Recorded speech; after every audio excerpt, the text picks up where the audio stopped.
Hello everyone. In this module, we are going to discuss about the economical and ecological importance of pteridophytes. The pteridophytes are non-flowering vascular plants and they are reported to have high economical importance, that is they are widely used in various ways, and also they have ecological importance, that is they have some interactions with its abiotic and biotic components. Firstly, what does this economic importance means? The plants are an important organisms and they are the ones who are balancing the nature. Now, humans are using these plants for their various needs. So, this need is known as the economic importance, that how economically we can use this particular plants. Here, we will be focusing on the use of pteridophytes. Pteridophytes can be used as medicines, they can be used as food, they can be used as fodder, they can be used as horticultural plant or ornamentational plant, they can be used for controlling insect pest. This controlling insect pest can both be economical and ecological too. And lastly, some other uses, like they can be used as dye, they can be used in forensic science, they can be used as fuel, etc. So first we will be talking about the medicinal uses. In this medicinal uses, we will find that one is the traditional use and one is the pharmaceutical use. That is, one, the plants are used raw by the tribal people because they don't have any modern amenities and they have to depend on the plants for their basic needs to control their problems and their diseases. But when these plants are further studied, they are further tested and are used as the modern day drugs. So to begin with, we will be starting with a very two common species of pteridophyte. One is the Lycopodium and one is the Equisetum. To start with the Lycopodium, the spores of Lycopodium are very small. These are used to have a protective dusting powder for tender skin. They are used for tender skin and also as water repellents. The foliage of Lycopodium can be used as tincture, as powder, as ointment or as cream for diuretic. The foliage decoction also have a variety of uses. They are very good against rheumatism, against constipation and also for inflammation in the liver. Now we come to Equisetum. Equisetum is very rich in silicic acid and silicates. Potassium, aluminum and manganese along with 15 type of flavonoids compounds are present in Equisetum. So, this Equisetum is medicinally very important. So, these flavonoids and these saponins are assumed to cause the diuretic effect, and the silicon is the one who is causing the strengthening of the connective tissues. Furthermore, these saponins and flavonoids also have anti-arthritic effect. Here I have given a list of certain pteridophytes which are used widely by the tribal people for various type of ailments. Here I have just given 10, there are many, but these 10 are the most widely used amongst them.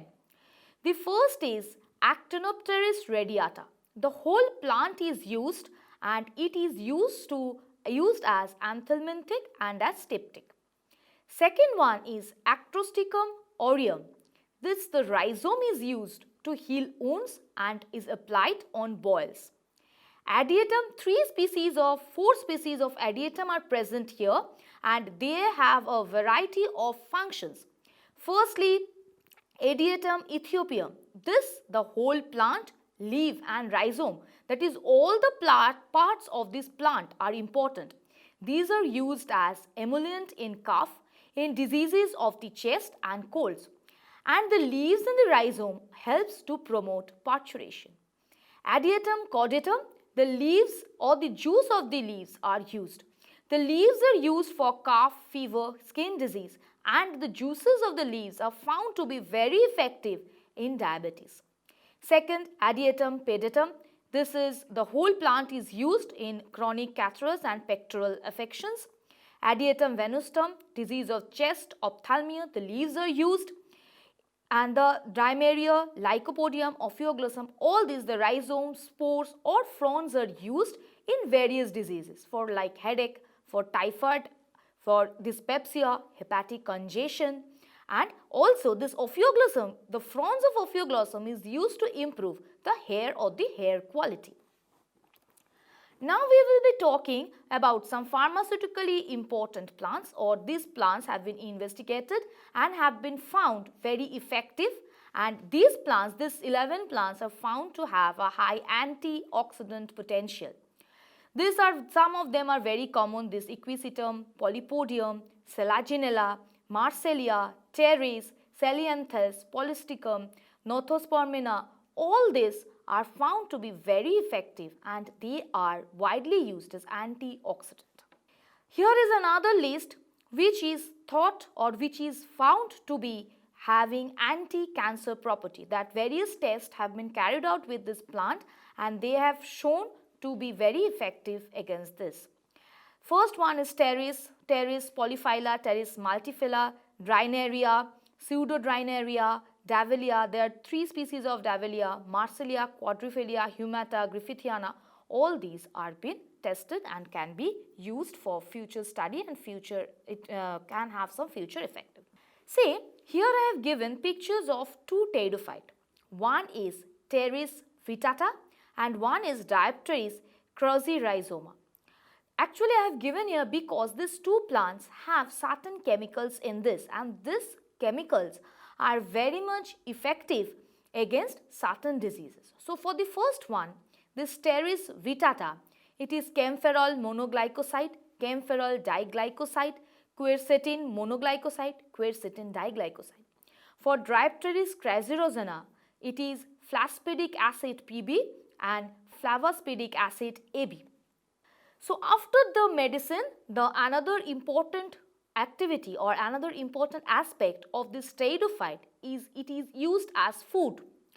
The tribal peoples are originally using this pteridophyte as their food. Along with that, these food are also very much common in various places around the world. In this first picture you can see, this is the picture of the Marsillia. This porocarp of Marsillia is very rich in starch, and this particular plant can be taken as a very nutritive food and it has a high nutritive value. The second one is Ampelopteris prolifera. Here this is the picture of the plant and this is cooked and eaten and this is known as dheki shak. The third one, here this is a particular plant, it is used as a vegetable in USA. This is the Matusia stuthiopteris. The croziers are used in this case. The last one is the Teres, the common Teres. It's the rhizome of the Teres is used as food. It is boiled and it is eaten, and this particular rhizome of Teres is very rich in starch. So, all these are rich in either minerals or vitamins or any carbohydrate proteins, and they serve as a very nutritive food to the traditional people as well as to the other people residing around the world. Fodder. So, various pteridophyte are used to feed the animals. The corm of isoetes is used as food by pigs, ducks and other animals. In Marsillia, in this previous picture you have seen that this picture of Marsillia, it is very similar to the trifolium, that is clover.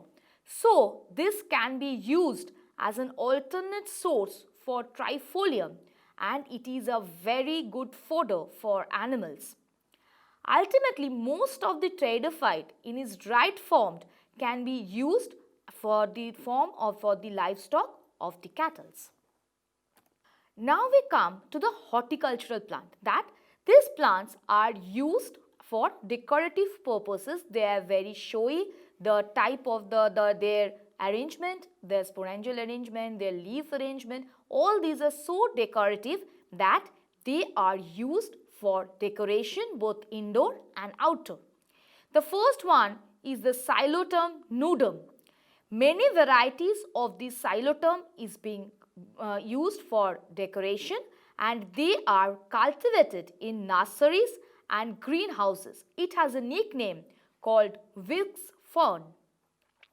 The second one is the Lycopodium.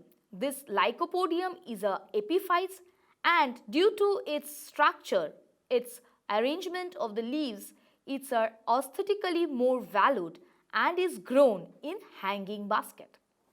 This is a very interesting plant. You can see from this picture, it has a blue coloration, a very decent blue coloration, and for this particular blue coloration, this Selaginella Veldenovi is used as an ornamental plant. The last one, this is also Selaginella, but this is a different species of the Selaginella. It is Selaginella bryopteris and Selaginella lepidophylla. In this too, what these are sold as resurrection plant, that is, these are present, this is the dried form, and once it gets water, it again become green. So these are sold, these are kept in indoor houses for decorative purposes. Then we come to the another thing, that is the Lycopodium volubili. It is a very beautiful forest species and can be kept inside the house for table decoration. Several plants like Maraschia, Microsorium, Nephroiletes, Phymatoids, etc. they have aesthetic value, great aesthetic value, because they have a beautiful habitat, they have the graceful shapes of the leaves. In Selaginella, we have seen the coloration, the floral arrangement, all these have made them very horticulturally important plants and also as well as also ornamental plant. Now we come to some other uses. The stem of Equisetum can be used for polishing wood. The roots and stem of Osmunda are used to make beds for orchids. A proper bed is required for the growth of orchids, and these roots and stem of Osmunda serves that purpose. Now, Lycopodium clavatum, when the water is boiled with Lycopodium clavatum, the dye that is given out is used for coloring the wool. The powder of Lycopodium is highly inflammable and it is used for artificial lightning. The spores is used as flash powder in photography and also in print finger powder in forensic investigation. So, it both have function in photography and also in forensic science. Lastly, the club moss, it is used as a dry industrial lubricant for non-volatile oils. Sphagnum can be used as a fuel. It is a sustainable fuel. Certain ferns can be used like Polypodium phymatoides, Polypodium vulgare. This can be used for a flavoring agent or to give fragrance to the particular thing. Here I have given an example. Actually, up to this we were talking about the various functions that the particular plants have. But this plant is Pteridium aquinellum. This plant have a wide range of function from being a medicinal plant. The rhizome, this is the rhizome. This rhizome is used as an astringent, as anthelmintic, useful in diarrhea, inflammation and inflammation of the intestinal mucous membrane. Now, the decoction of the rhizome and the frond. These are also very important. They are roasted, they are grounded into powder and they can be used for making bread. They are useful in brewing beer. It is also used as vegetables in various soups. It is used as packing material. It is used in paper pulp industry as well as it is also used as a dye yielding plant. So, all these functions or all these characteristics are shown by a single plant. So, pteridophytes are ultimately very important both economically and ecologically. After this, we will be talking about the ecological importance of pteridophytes. So what is this ecological importance? Ecological importance or ecology is the branch of biology that is dealing with the studies of interactions between the organisms or between the organism and the environment. So this pteridophyte must be having some function that is beneficial to the environment. In the first portion, we dealt with the function of pteridophyte to humans or how they are helping humans in various ways. Now this pteridophyte also plays a very important role in maintaining certain ecological balance.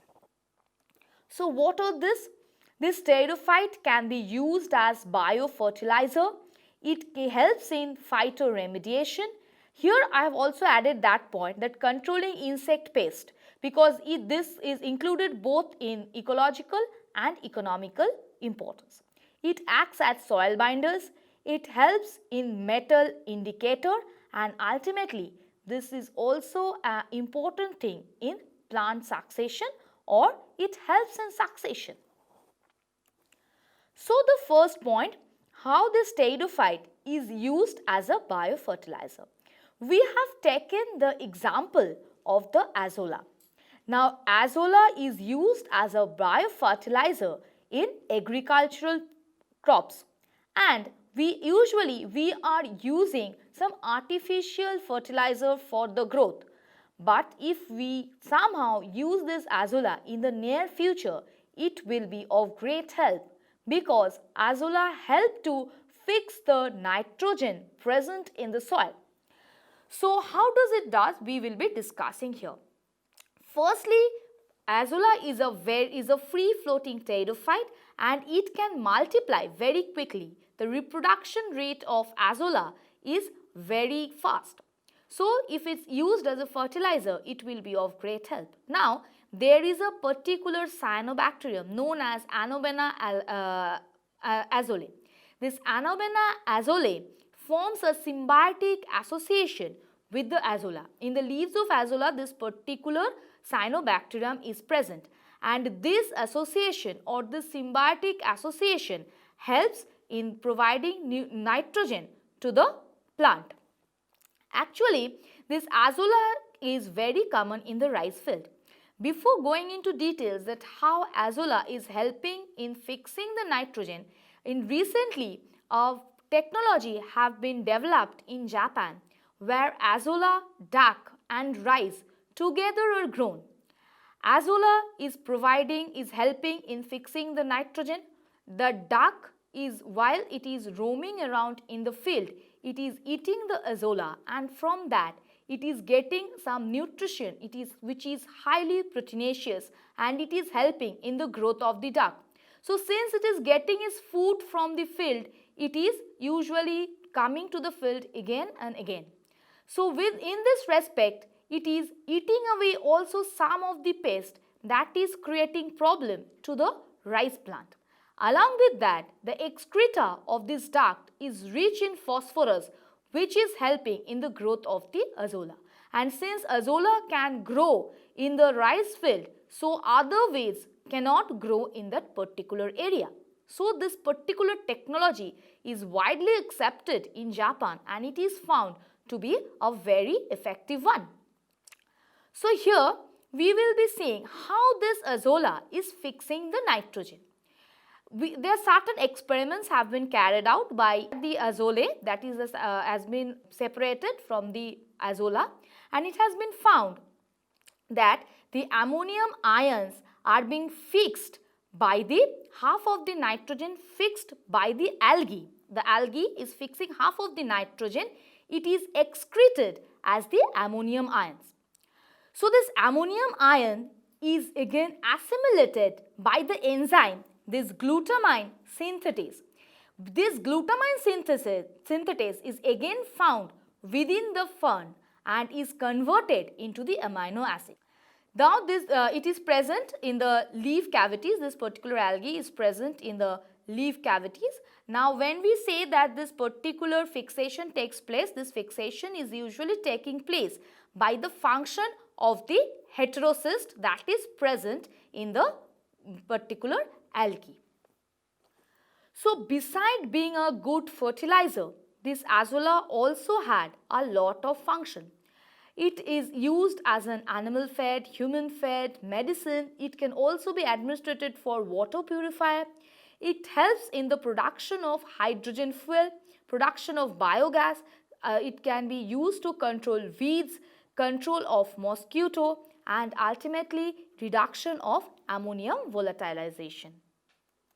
Now we come to the second point, that is phytoremediation. What is phytoremediation? Phytoremediation is a biological process by which we are administrating plants so that the contamination of the soil can be reduced, and this particular ferns plays a very important role in that. The Chinese bracken fern, that is named the Pteris vittata, we have seen the picture before, is a hyperaccumulation of metal arsenic. That is, it can absorb arsenic to the from the soil, and this account to almost 2 to 3%. That is how much excess be the arsenic, it can grow there. And it can be used as hyperaccumulator in Nigeria. And this Pteris amberosa is used in northern Europe. That is, various species of this particular pteris is used worldwide for this specific function of phytoremediation. Now we come that this pteris, that as I told, that this pteridophyte are also functioning in controlling of pest. If we economically can harvest that can be of economical use to us. But what does this do ecologically?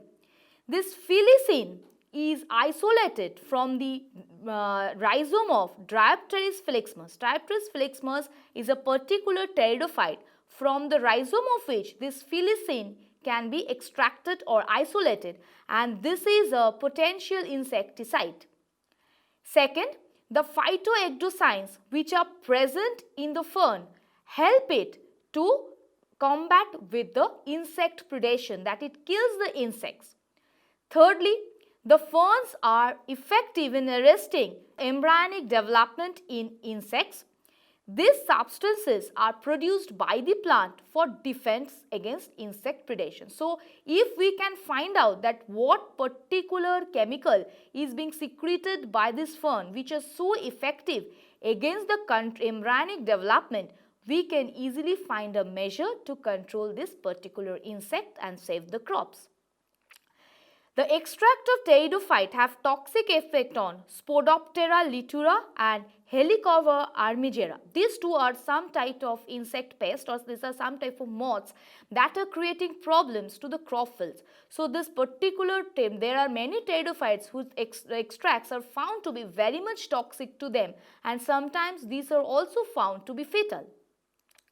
Ultimately, this Phymatosaurus scleropendaria, this particular pteridophyte, it can be spread on bed to keep away bed bugs. So they can be both economical and both ecological uses. Now soil binders. These ferns, all the pteridophytes, all the ferns are very effective soil binders. Ferns or pteridophytes can help to control soil erosion, stabilize soils and slopes, build soils where there is no soil, that is, it helps in the formation of soil also, and often do these things in the nature. These ferns take two mechanisms to do that. What are these mechanisms? The first one, these slender spreading rhizomes and roots, they form a mat. So when they are forming a mat, they can retain the soil. The fronds, that they will age and finally die, and they will recline on the ground and they will form a particular mat, and with the help of this they will retain the soil and also the organic materials that are present in the particular soil. What is the other mechanism for soil building and conservation? That is the stoloniferous growth. The drains frond growth will catch the organic debris and they can easily thrive in the marginal habitats. Now this is a particular plant, that is Polystichium Acrostichoides. This is a particular fern present in North America. Now, how does this function? The new ferns form an upright angle which is often projecting almost vertically. So, as they age, they will recline and they will mostly fall. Now, the frost will cause the fronds to lie down on the ground. So, when they are almost near vertically to the fronds in spring, they will rise above the tuff of the forest floor. Now, in the autumn, leaf fall will take place and ultimately these ferns will function as the cushion to hold the leaves in the place.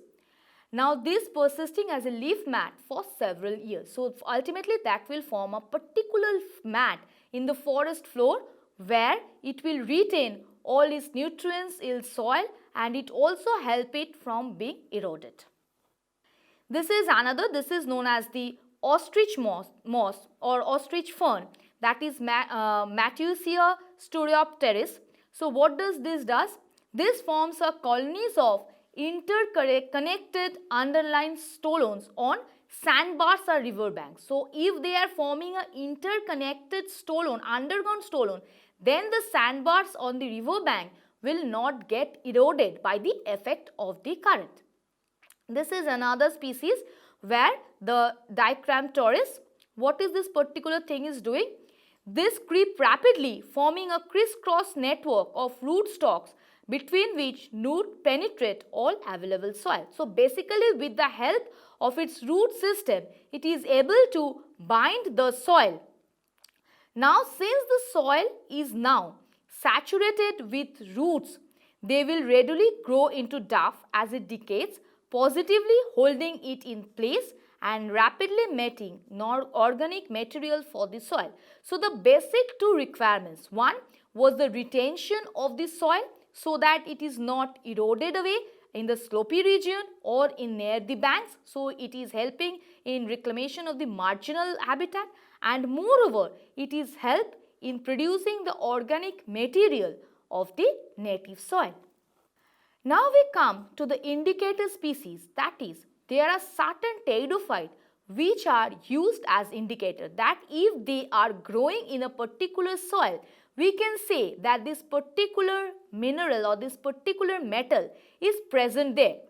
First one is Equisetum arvens. They usually grows in the soil which is enriched with gold minerals. That is, gold is present in that particular soil where this particular Equisetum arvens or thuja grows. Second, this Asplenium adulterinum. This Asplenium adulterinum is an indicator of nickel. Actinopteris australis is a cobalt indicator. And ultimately, this is very common pteridophyte, that is the Salvinia molesta. It is an indicator plant of chromium. Ultimately, the last one, that is the succession. How this pteridophytes or the ferns is helping in succession. In ferns, the disturbance and succession are the clear cuts in North California. Here, the name of the particular pteridophyte was Equisetum arvens. This was abundant in the first years. But then came the shade-tolerant one, that is the Polystichium acrostichoides. This increased in relative abundance for the next 28 years and in the latter years, ultimately, this Denstadia came in. Finally, only ferns tolerant to fire or post-fire habitats are most abundant in tropical slash and burn clearing in the tropics. So, this species richness in the ferns slowly were found to decline from mature forest to the disturbed forest, secondary forest, shrub and pasture. That is, in general, they are fewer than species as severity of the disturbance is increasing. So, these ferns are also considered as an important indicators of environmental quality because they are directly affected by the environmental alteration. That is, environmental alteration plays a very important role in this fern and they can easily detect that. So, they can forecast changes in the forest composition. Here I have given an example of Asplenium nidu, which is an indicator of a forest environmental change. So, with this we come to an end of the ecological importance of pteridophytes. So all through this slide we have seen how pteridophyte has been economically and ecologically important, that how they have served humans as well as the environment.